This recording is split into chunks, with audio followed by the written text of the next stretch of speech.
ซุงตั้งเซงค่ะสวัสดีค่ะทุกคนวันนี้ค่ะเนาะเหมือนในค่ะเนาะข้าวหมกของเตกว่าแหลน้ำปังลายในค่ะ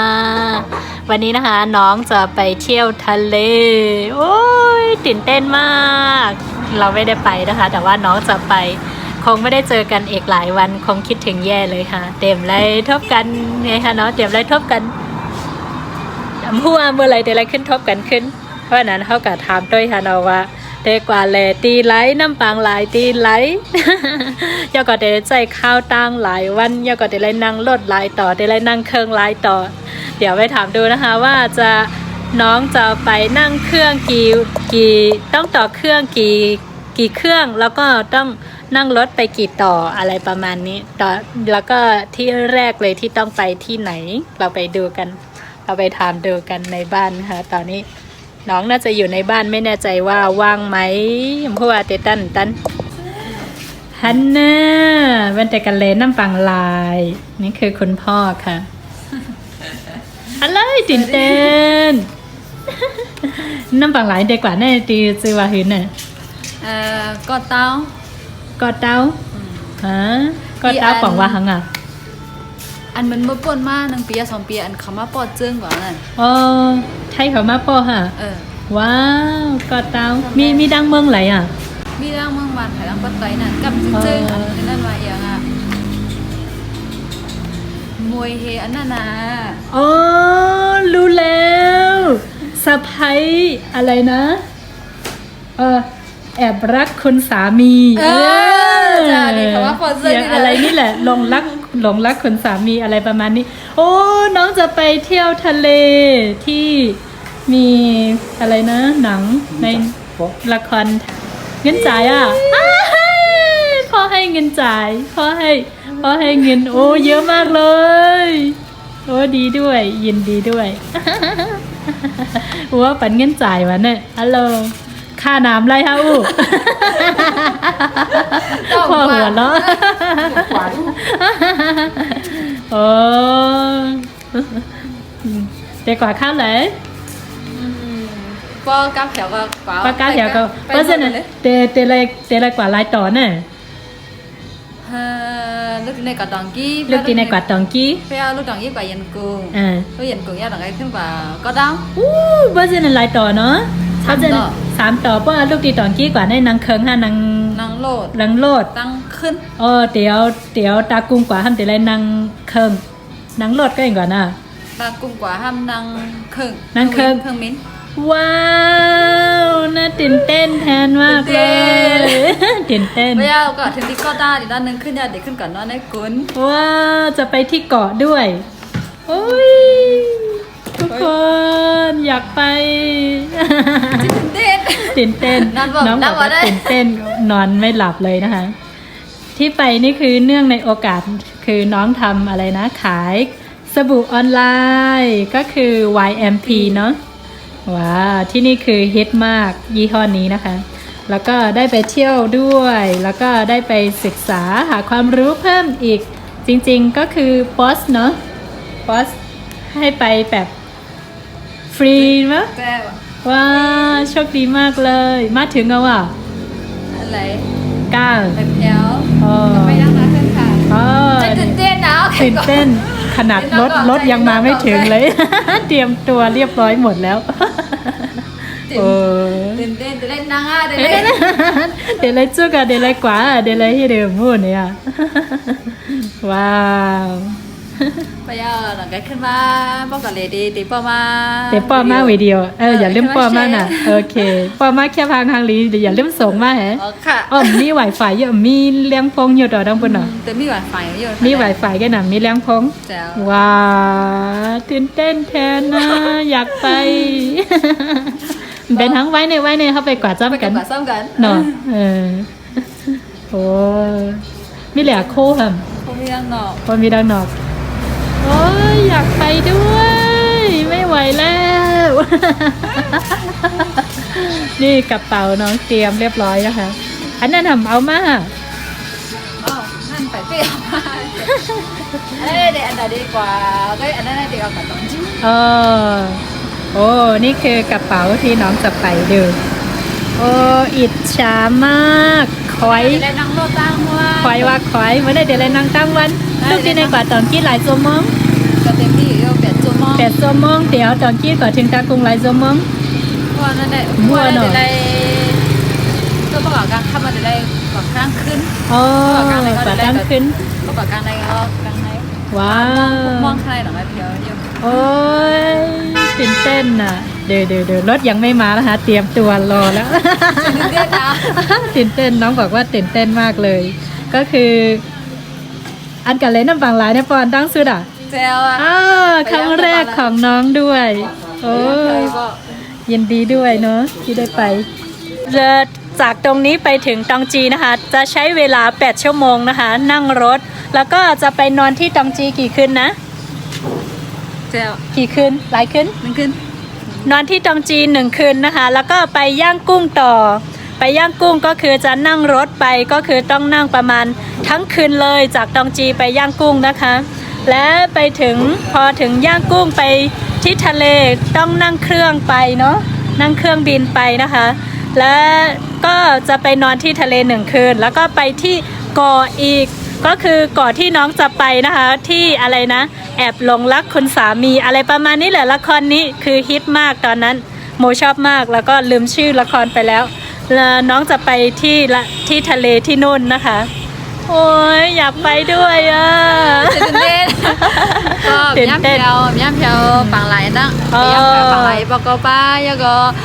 ตีอันดีกว่านี่ก็เป็นอันไข่กว่าเลยสิเบิร์ด ว้าน้องบอกว่าครั้งนี้ก็คือครั้งแรกนะคะ แล้วก็ที่นี่คือที่อยากไปที่สุดเลยก็เลยครั้งนี้ก็ได้ไปจริงๆแล้วก็ตื่นเต้นจน ไม่เป็นอันทำอะไรเลย ไปมาเข้าออกอยู่นั่นแหละโอ้เราก็ตื่นเต้นแทนเนาะเราก็อยากไปแล้วก็น้องได้ไปก็ยินดีด้วย ก็มาประมาณหรือเมื่อมาในอันติลีถูกลีก่อนเลยก็มีปังไหลนั่นก็ นี่ปังไหลแน่นอน ถูกลีก่อนเลยยังมันทางลี ว้าน้องบอกว่าถ้าหากว่าทุกคนมาเที่ยวในเมียนมานะคะต้องไม่พลาดที่ทะเลนี้เลยเขาบอกว่าที่นี่คือสถานที่ท่องเที่ยวที่สวยที่สุดเลยนะคะเขาเนี่ยกัดฮาญี่ปุ่น กัด ว้า แล้วเดี๋ยวกัดกัดย่ำเพียว โมถามว่าที่นู่นหนาวไหมน้องบอกว่าที่นู่นไม่แน่ใจว่าจะหนาวหรือร้อน เพราะว่าจริงๆถ้าเป็นในพม่าเขตพม่านะคะจะไม่ค่อยหนาวเนาะเต็มปอกัด มันจะเป็นเมืองมานไปดังก้นไตนั่นมันจะป้อหางแผ่นดินในดังไตนั่น อ๋อจะอยู่ภาคใต้สุดเลยถ้าหากว่าถ้ามีแผนที่มีไหมมีแผนที่ไหมมีอยู่ฮะติดเปิดห้องยังแมป แม่ในท่านได้มีกับแกดองนี่กับ เขาบอกว่าอยู่ภาคใต้สุดของพม่าเลยโอ้ย ตื่นเต้น เดี๋ยวคงไม่ได้เจอกันอีกหลายวันนะคะ ไม่แน่ใจว่าจะกลับเมื่อไหร่ ครั้งนี้คือครั้งแรกที่ห่างกันนานเนาะ ปกติเรากลับบ้านแล้วก็เราเป็นคนห่างมากกว่า น้องจะไม่ค่อยห่างไปไหนเลย จะอยู่แต่บ้าน แต่ว่าคราวนี้คือน้องจะเป็นคนไปส่วนเราเป็นคนอยู่ ครั้งแรกเลย ขนาดไปแค่วันเดียวเราคิดถึงแล้วนี่คือจะไปหลายวันเลยตอนหนังเมื่อวันกว่า8 วันเร็วก็เขาว่าใจถึงในเดียวกว่าเป็นหลายวันนะ ก็เลยออกตั้งก็จะมี3 ปีอ่ะ 3 ปีแล้วเนอะตั้งแต่มีโควิดเข้ามาเนาะ3 ปีแล้วไม่ได้ไปไหนน้องบอก ก็เมื่อ2019เนี่ยยังวันเลยเก่งให้ยังก็2023วันแต่เด็กกันเลยดีก็ตั้งในเจนเนาะก็ว่าเป็นโควิดเฮียก็เป็นกว่ายังก็เงินหอมไม่ก็วัดก็พอได้ก็มีที่ตั้งให้ติดรายการเลยแล้วก็งินจมยังก็จะตื่นเต้นว่าเป็นกุนอันใครกว่าเลยสิเปิ้ลยังก็แต่ได้กว่ากุนนั้นเนี่ยก็มันง่ายนะเนาะเจอว่าเด็กลูกกว่าดังลาโชว์ในการเด็กก่อนนั่นลาโชว์ย่อลาโชว์ขึ้นกับตากุ้งลูกตากุ้งไอ้ขึ้นกว่าก็ดังเลยก็เลยกว่าช้ำทาง ว้าน้องบอกว่าจริงๆจะไปทะเลที่นี่คือไม่ง่ายเลยนะคะน้องบอกว่าไปอะไรนะไปเชียงรายมาไปเที่ยวเชียงรายมาครั้งหนึ่งแล้วตั้งแต่ปี 2019 นะคะหลังจากนั้นมาก็โควิดจริงๆเก็บตังค์ไว้สำหรับไปก่อนนี้เลยเฉพาะก่อนนี้เลยแต่ว่าโควิดเป็นซะก่อนเงินก็หมดไปแล้ว ไม่ได้ไปมาถึงวันนี้น้องได้ไปแล้วก็รู้สึกตื่นเต้น แล้วก็มีความสุขมากๆน้องบอกว่าถ้าไปที่นี่คือไม่ง่ายเลยหลายต่อมากๆนี่ก็ไปกับบอสด้วยแล้วก็ไปกับนักธุรกิจหลายคนเลยทำให้ตื่นเต้นป้าเดี๋ยวให้โมของเอาเงินโทรศัพท์ก่อนดีกว่านะตีสิล้าเฮียเสียหลายเมื่อตอนเรียนดีกว่าเนี่ยก็ตอนนั้นอะไรกับฟี่เนี่ยก็มันจะตั้งน้องอะไรซื้อว่าการมันจะการกินส้มตั้งหันเนี่ยก็มันจะตอนเรียนลูกกว่าตองกี้เนี่ยก็กล้าเลยก็หาเหมือนไปขนาดนั้นลูกตองกี้กว่ายันกงว่าลูกยันกงกว่าตอนนั้นก็ติ่มได้มีอันคิงสีด้าก็ตึกเลยคิงแถวให้เนาะสำหรับที่ว่าเมื่อบอกกับห้างก็เดี๋ยวมันได้คิงเงินน้ำแห้งมันจะมาปนมาสองชิปเก่าในแต่ก็เขากว่าในเขาก็ได้เชียงใหม่มันก็3ชิปขนาดว้าวมาเดียวได้เต็ม9กันแน่นอนตอนนั้นในปากเกตอาหารเขาจนยาวไว้ก็เดี๋ยวมีอยู่ดีเอสุดก็10 แสนไปหรือ3 แสนไปนึงก็ในปากเกตมันเดี๋ยวมีขนาดไหนมาด้วยก็เลยกับพี่เนี่ยก็ตื่นเต้นเนี่ยก็มินโซน้องบอกว่าถ้าจะไปที่นี่นะคะไม่ง่ายเลยก็คือยากมากเขาบอกว่าต้องเก็บตังค์ถ้าหากว่ามีตังค์แล้วก็ไปก็คือจะเสียดายตังค์เพราะว่าต้องใช้เงินเยอะมากอะไรแบบนี้แล้วเพื่อนก็ไปมาตั้งแต่ปีไหนไม่แน่ใจ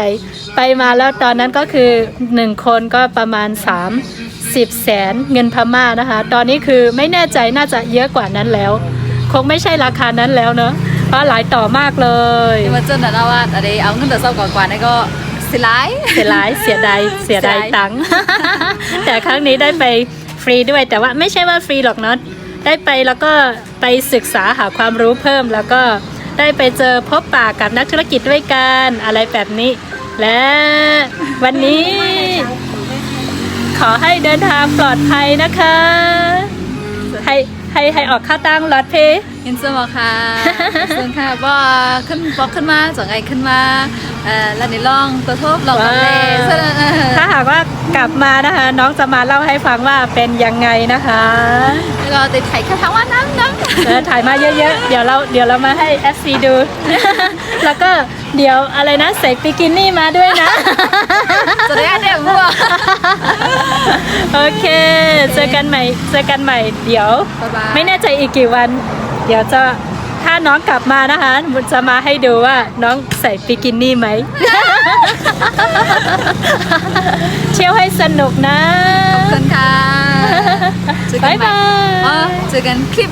เจอกันตอนกลับมาจะใช้เวลา15 วันวันนี้ก็วันที่เท่าไหร่แล้ววันที่21โอ้ยโอ้นานมากเลยได้ไหวเกี่ยวกับวันไหนบินปีใหม่พรุ่งนี้คำในมันทำจริงอ่ะคำในวันผิดแล้ววันผิดน่ะคำในวันผิดมาผูกเดินลับมาผูกปีใหม่ใต้เนอะที่ต่างกี้celebrate ที่ต่างจีว้าอิจฉามากโอเคเจอกันใหม่ค่ะทุกคนสองใกล้ทบกันใหม่ค่ะ